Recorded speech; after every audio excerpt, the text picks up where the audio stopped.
দেখলে সেলিনা, বলেছিলাম না কি বিশাল বাড়ি। শহরের ওই ইঁদুরের গর্তের দামে আস্ত একটা রাজমহল কিনে ফেললাম। ছাদগুলো দেখেছো কত উঁচু। রাজমহল ঠিকই, কিন্তু বড় পুরনো আর ভুতুড়ে। কেমন একটা স্যাঁতস্যাঁতে পুরনো গন্ধ নাকে আসছে। চারদিকে তাকালে কেমন গা ছমছম করে। ওয়াও বাবা, এটা অসাধারণ। আমি তো এই বাড়িতে হারিয়েই যাব। আচ্ছা বাবা, ওই কোণার ঘরটা অমন করে তালা দেওয়া কেন? ওটাতে কি আছে? ওটা হয়তো স্টোর রুম হবে বাবা। পুরনো জমিদারের কত জিনিসপত্র থাকতো। জালাল মিয়াকে জিজ্ঞেস করলে জানা যাবে। এখন এসব ছাড়ো, আগে জিনিসপত্রগুলো ঠিকঠাক মতো ভেতরে আনা দরকার। যে লোকগুলো মালপত্র দিয়ে গেল, ওরা কেমন অদ্ভুতভাবে আমাদের দিকে তাকাচ্ছিল। ফিস ফিস করে কি যেন বলছিল। মনে হচ্ছিল আমরা কোনো ভুল জায়গায় এসে পড়েছি। আরে ধুর, গ্রামের মানুষ তো। এত বড় পুরনো বাড়ি নিয়ে ওদের নানা রকম কল্পকাহিনী থাকে। তুমি এসবে কান দিও না তো। তুমি বরং রান্নাঘরের দিকটা একটু দেখো, গোছানোর ব্যবস্থা করো। আমি আর রাতুল বাকি ঘরগুলো একবার ঘুরে দেখি। আমার একদম ভালো লাগছে না আনিস, সত্যি বলছি। মনে হচ্ছে এই বাড়ির দেয়ালগুলো পর্যন্ত আমাদের দিকে তাকিয়ে আছে। কেমন একটা অস্বস্তি হচ্ছে। তুমি সবসময় একটু বেশিই ভাবো সেলিনা। কয়েকটা দিন যাক, দেখবে সব সয়ে গেছে। এই বিশাল বারান্দায় বসে চা খাওয়ার মজাই আলাদা হবে। চলো রাতুল, দোতলাটা দেখে আসি। আমাদের শোবার ঘর কোনটা হবে ঠিক করতে হবে তো। হ্যাঁ বাবা, চলো। সবচেয়ে বড় ঘরটা কিন্তু আমার।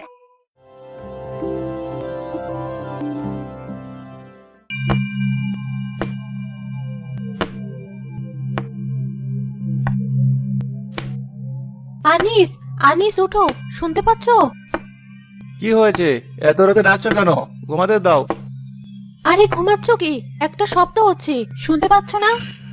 কিসের শব্দ? আমি তো মশা প্যান প্যান করা ছাড়া আর কিছুই শুনতে পাচ্ছি না। তুমি নিশ্চয়ই স্বপ্ন দেখেছো। স্বপ্ন নয়, চুপ করে কান পেতে শুনো তো একবার, অনেকক্ষণ ধরে হচ্ছে। আচ্ছা আচ্ছা, শুনছি। কই, কিছু তো নেই। নিচতলা থেকে একটা স্পষ্ট শব্দ ভেসে আসে। এক মিনিট, এটা কিসের শব্দ? এবার শুনেছো? ঠিক আমাদের ঘরের নিচের মেঝে থেকে আসছে। বাবা, মা, তোমরাও জেগে আছো? শব্দটা শুনেছো? তুইও শুনতে পেয়েছিস? তোর তো খুব ঘুম। এই সব থেকে ঘুমানো যায় বাবা? মনে হচ্ছে কেউ যেন নিস্তলার মেঝেতে হাতুড়ি দিয়ে আস্তে আস্তে বাড়ি মারছে। এত রাতে কে হাতুড়ি পেটাবে? পাগল নাকি? দাঁড়াও, আমি টর্চ নিয়ে দেখে আসছি। না না, খবরদার, এখন একা একা নিচে যাওয়ার কোনো দরকার নেই। আমার খুব ভয় করছে, যদি কোনো চোর ডাকাত হয়। চোর ডাকাত হলে তো এতক্ষণে ঘরে জিনিসপত্র ভাঙা শব্দ আসতো। এটা অন্য কিছু। হয়তো কোনো ইঁদুর কাঠের পাটা তুলে লাফাচ্ছে। পুরনো বাড়ি, এসব হতেই পারে। বাবা, এটা ইঁদুরের শব্দ নয়। ইঁদুরের শব্দ এমন নির্দিষ্ট ছন্দে হয় না। এটা ঠিক যেন কেউ ইচ্ছে করে করছে। টক টক টক। আচ্ছা, চল তো ভাববেটা মিলে দেখে আসি কিসের তো সাহস। সেলিনা, তুমি ভয় পেও না, আমরা আসছি। না, আমি একাই ঘরে থাকবো না, আমিও তোমাদের সাথে যাব।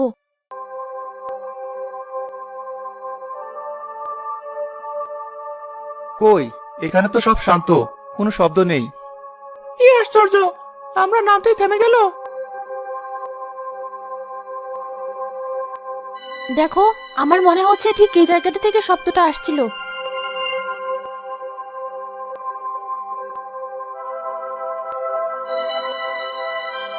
না, কিচ্ছু শোনা যাচ্ছে না।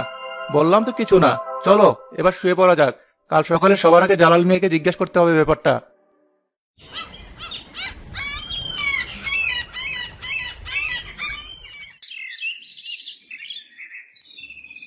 জালাল মিয়া, এদিকে আসুন তো, একটা কথা ছিল। জি সাহেব, বলুন। কাল রাতে একটা অদ্ভুত শব্দ হচ্ছিল নিচতলার বড় ঘরটার মেঝে থেকে। একটানা ঠক ঠক শব্দ। আপনি কিছু জানেন এ ব্যাপারে? শব্দ শুরু হয়ে গেছে সাহেব। আমি তো ভাবছিলাম নতুন মানুষ আপনারা, আর কয়েকটা দিন হয়তো শান্তিতে থাকবেন। তার মানে আপনি জানেন শব্দটা কিসের? এটা কি সব সময় হয়? আমাদের খুলে বলুন তো। এই শব্দ তো বহু বছরের পুরনো আম্মা। এই জন্য তো এই বাড়িতে কেউ বেশি দিন টিকতে পারে না। আপনারা শহর থেকে আইছেন, তাই আপনার ঘরে কেউ কিছু কয় নাই। কেন, কি হয়েছিল এই বাড়িতে? এটা কি কোনো ভূতের গল্প? হ্যাঁ, বোধ কইবেন না বাজান, কোন এক দুঃখী আত্মার কাহিনী। এটা এক অভিশপ্ত বাড়ি। বহু বছর আগে যখন জমিদার ছিল, তার এক নায়েব ছিল এখানে। সে মানুষ না, সে ছিল একজন শয়তান। তার নজর পড়ে গ্রামের সবচেয়ে সুন্দর মায়াটার উপরে। মায়াটার নাম আসছিল নসিমন। তারপর কি হলো? মায়াটার গরিব বাপ মা অন্য জায়গায় তার বিয়া ঠিক করছিল। বিয়ার দিন নতুন বউ সাইজা পালকি থেকে নামার পরপরই ওই নায়ক তার গন্ডা দিয়ে মায়াটারে তুলে নিয়ে আসে এই বাড়িতে। বলেন কি, কেউ কিছু বলেনি? গ্রামের লোক? জমিদারের নায়েবের বিরুদ্ধে কথা বলার সাহস কার ছিল সাহেব? সবাই চুপ করে গেছিল। মাইয়াটা কোনোভাবে নায়েবের কথা মানে নাই, অনেক অত্যাচার সহ্য করছে, দিনের পর দিন না খাইয়া থাকছে, কিন্তু নিজের ইজ্জত ছাড়ে নাই। আহারে বেচারি, তারপর? শেষে একদিন রাতে ওই নায়েব মায়াটারে মাইরা ফেলে। কেউ কয় গলায় দড়ি দিয়া মারছে, কেউ কয় বিষ খাওয়াইছে। মেরে ফেললো? তারপর লাশটা কি করলো? এটাই তো রহস্য সাহেব, কেউ লাশ খুঁজে পায় নাই, কিন্তু পুরান মানুষেরা কয় ওই নায়েব মায়াটার লাশ এই বড় ঘরটার মেঝের নিচেই পুঁতা রাখছিল, যাতে কেউ কোনোদিন খুঁজা না পায় আর কোনো প্রমাণও না থাকে। কি বলছেন আপনি? আমাদের ঘরে ঠিক নিচের মেঝেতে একটা লাশ পোতা আছে। ও আম্মা, মুরব্বীরা তো তাই কয়। সেই থেকেই তো প্রতি রাইতে ওই মায়াটার আত্মা মেঝের নিচে থেকে শব্দ করে, মুক্তির জন্য শব্দ করে, নিজের কবরের উপর আওয়াজ কইরা জানাই যে আমি এইখানে আছি। গ্রামের মানুষ ডরে ওরে শাকচুন্নি কয়, কয় বিয়ার সাজে মায়াটা মারা গেছিল, তাই তার আত্মা শান্তি পায় নাই। এগুলো সব গাঁজাখড়ি গল্প জালাল মিয়া, কুসংস্কার। নিশ্চয়ই উইপোকা বা অন্য কোনো বাস্তব কারণ আছে। সাহেব, আপনি বিশ্বাস করলেন না? বহুত মানুষ আপনার মতো অবিশ্বাস করে এই বাড়িতে থাকতে আইছিল। এক রাতের বেশি কেউ লিখতে পারে নাই। শব্দটা রাইতে হইলে আপনাদেরও ঘুমাইতে দিবে না। দিন দিন আরো বাড়বো, আপনারা সাবধানে থাকেন।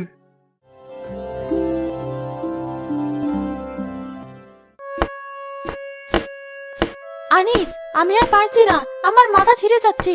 এই শব্দটা বন্ধ করো। আমি কিভাবে বন্ধ করব? আমার নিজেরই তো পাগল পাগল লাগছে। শব্দটা আগে চেয়ে অনেক বেড়েছে। মনে হচ্ছে যেন কেউ ভেতর থেকে বেরোনোর জন্য দরজা ভাঙার চেষ্টা করছে।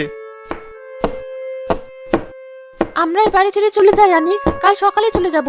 আমি এই অভিশপ্ত বাড়িতে আর এক মুহূর্তও থাকবো না। আমার দম বন্ধ হয়ে আসছি। মাথা খারাপ তোমার? এত টাকা দিয়ে বাড়িটা কিনলাম, চলে যাবো বললেই হলো? এত সহজে সব ছেড়ে চলে যাবো?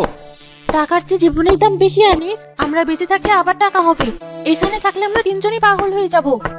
মা ঠিকই বলেছে বাবা, আমরা অন্য কোথাও চলে যাই। আমারও খুব ভয় করছে এখন। কাল রাতে মনে হলো কে যেন আমার ঘরে দরজায় দাঁড়িয়েছিল, একটা ঠান্ডা ছায়া। কি বলছিস এসব? ছায়া দেখেছিস? দেখেছো, এবার বিশ্বাস হলো? এই বাড়িতে অশুভ কিছু আছে। ও আমাদের একা ছাড়বে না। ও আমাদের উপস্থিতি টের পেয়েছে, তাই ওর ছটফটানি নিয়ে আরো বেড়ে গেছে। ঠিক আছে ঠিক আছে, শান্ত হও, কান্নাকাটি করো না, আমাকে ভাবতে দাও। কালই আমি আর একটা ভিজিট করব। জালাল মিয়াকে বলবো এসব বিষয়ে যার জ্ঞান আছে এমন কাউকে খবর দিতে।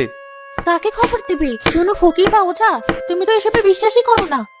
যখন যুক্তি কাজ করে না তখন মাঝে মাঝে অযৌক্তিক পথেই হাঁটতে হয় সেলিনা। এখন বিশ্বাস অবিশ্বাসের সময় নয়, এখন আমাদের এখান থেকে পরিত্রাণ পেতে হবে।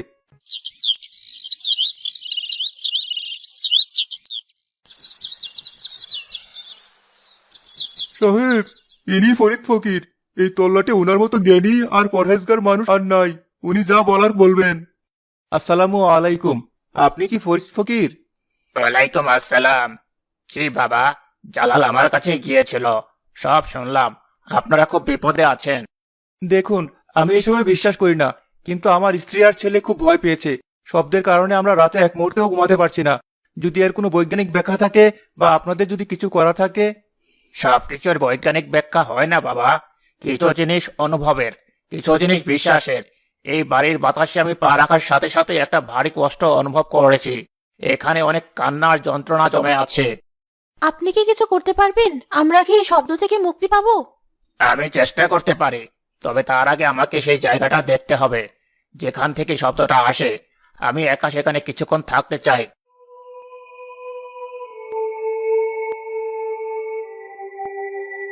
হ্যাঁ, ঠিক এখানে মাটির অনেক নিচে একটা ঠান্ডা স্রোত আমি অনুভব করতে পারছি। একটা অতিরিক্ত নিষ্পাপ আত্মা এখানে বন্দী হয়ে আছে, সে মুক্তি চাইছে। আত্মা কি আমাদের সাথে কথা বলতে পারবে? আত্মারা মানুষের ভাষায় কথা বলে না, তারা তাদের কষ্টটা বোঝাতে চায়। এই যে ঠক ঠক শব্দ, এটা ওর ভাষা। ও আপনাদের দৃষ্টি আকর্ষণ করতে চাইছে। ও মরিয়া হয়ে কিছু একটা বলতে চাইছে। কি বলতে চাইছে? ও মুক্তি চাইছে এই মাটির বাঁধন থেকে, এই বাড়ির দেয়াল থেকে। ওর শরীরটা এখানে বন্দী, তাই ওর রু যেতে পারছে না। ওর সৎকার হয়নি। তাহলে আমাদের কি করতে হবে? আজ রাতে আমি এখানে থাকবো। যখন শব্দটা শুরু হবে আমি ওর সাথে সংযোগ স্থাপনের চেষ্টা করব, বোঝার চেষ্টা করব ও ঠিক কি চায়।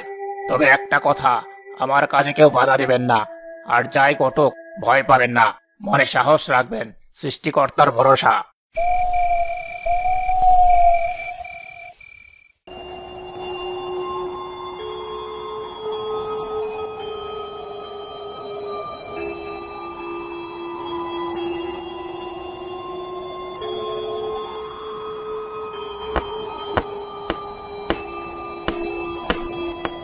এসেছে। অনেক কষ্ট, অনেক যন্ত্রণা। ওর কান্নায় আমার বুকটা ফেটে যাচ্ছে। কি বলছেন উনি? আমার গা কাঁপছে। চুপ, একদম চুপ, শুনতে দাও। এ তুমি মা, কি চাও? কেন এত কষ্ট দিচ্ছ নিজেকে আর এই বাড়ির মানুষদের? ভয় পেও না, আমরা তোমার শত্রু নই। ফক ফক শব্দটা হঠাৎ থেমে যায়। একটা হিমশীতল বাতাস পুরো ঘর দিয়ে বয়ে যায়। মোমবাতিটাও দপ করে নিভে যায়। আলো নিভে গেছে। শান্ত হও, কিচ্ছু হয়নি। রাতুল, টর্চটা জ্বালা। না, আলো জ্বালানোর দরকার নেই। ও ভয় পাচ্ছে, ও কথা বলতে চাইছে। অন্ধকারেই থাকতে দিন। বলো মা, ভয় পেও না। আমরা তোমার ক্ষতি করতে আসিনি, আমরা তোমাকে সাহায্য করতে চাই। তোমার কি হয়েছে আমাদেরকে বলো। ঠক ঠক শব্দটা আবার শুরু হয়, কিন্তু এবার খুব ধীরে ধীরে, যেন কোনো সংকেত দিচ্ছে। আমি বুঝতে পারছি, ও জায়গাটা দেখাচ্ছে। ও বলছে আমি এখানে, আমাকে বের করো। ওর দেহটা ঠিক এই মেঝের নিচেই আছে। জালাল মিয়ার কথাই সত্যি। এর মানে আমাদের এই মেঝে ভাঙতে হবে? এছাড়া আর কোনো পথ খোলা নেই বাবা। আপনি যদি এখানে শান্তিতে থাকতে চান, তাহলে এই আত্মাকে মুক্তি দিতেই হবে। ওর দেহ উদ্ধার করে সম্মানের সাথে দাফন করতে হবে। তবেই ও শান্ত হবে, এই বাড়িও শান্ত হবে। আমরা তাই করব। আমরা ওকে মুক্তি দেব। ঠিক আছে, কাল সকালে এর ব্যবস্থা হবে।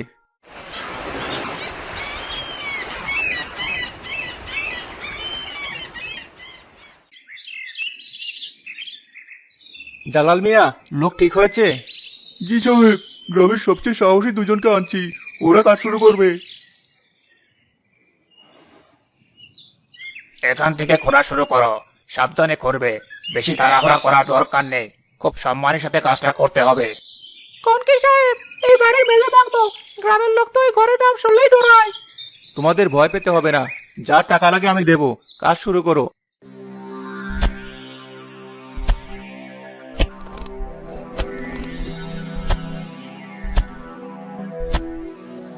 আমার বুকটা কেমন ধরফর করছে। কি বেরোবে কি জানে। ভয় পাইলেন না আম্মা, যা হইতাছে ভালোর জন্যই হইতাছে। ওই দুঃখী মাইয়াটা আজই মুক্তি পাইব। সাহেব, নিচে কিছু একটাতে বাড়ি লাগছে, শক্ত মতো পাথর মনে হইতাছে। না, ওটা পাথর নয়। এবার হাত দিয়ে মাটি সরাও, খুব সাবধানে। যন্ত্র ব্যবহার করো না। শ্রমিকরা হাত দিয়ে মাটি সরাতে শুরু করে। হে সৃষ্টিকর্তা, এটা তো মানুষের হাড়, মাথার খুলি। বাবা, হ্যাঁ, মানুষের কঙ্কাল।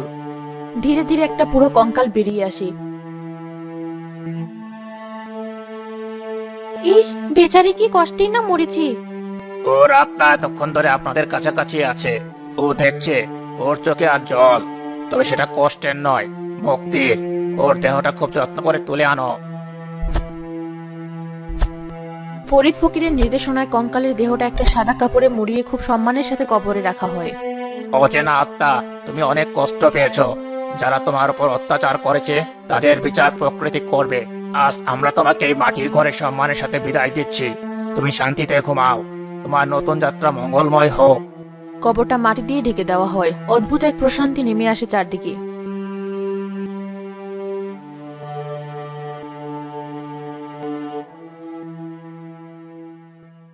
আপনাকে কি বলে যে ধন্যবাদ দেবো বুঝতে পারছি না।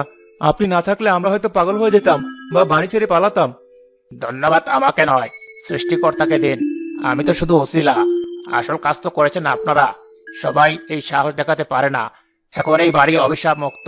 এখানে আর কোনো অতৃপ্ত আত্মা নেই। আপনারা শান্তিতে থাকুন। আমি এখন আসি।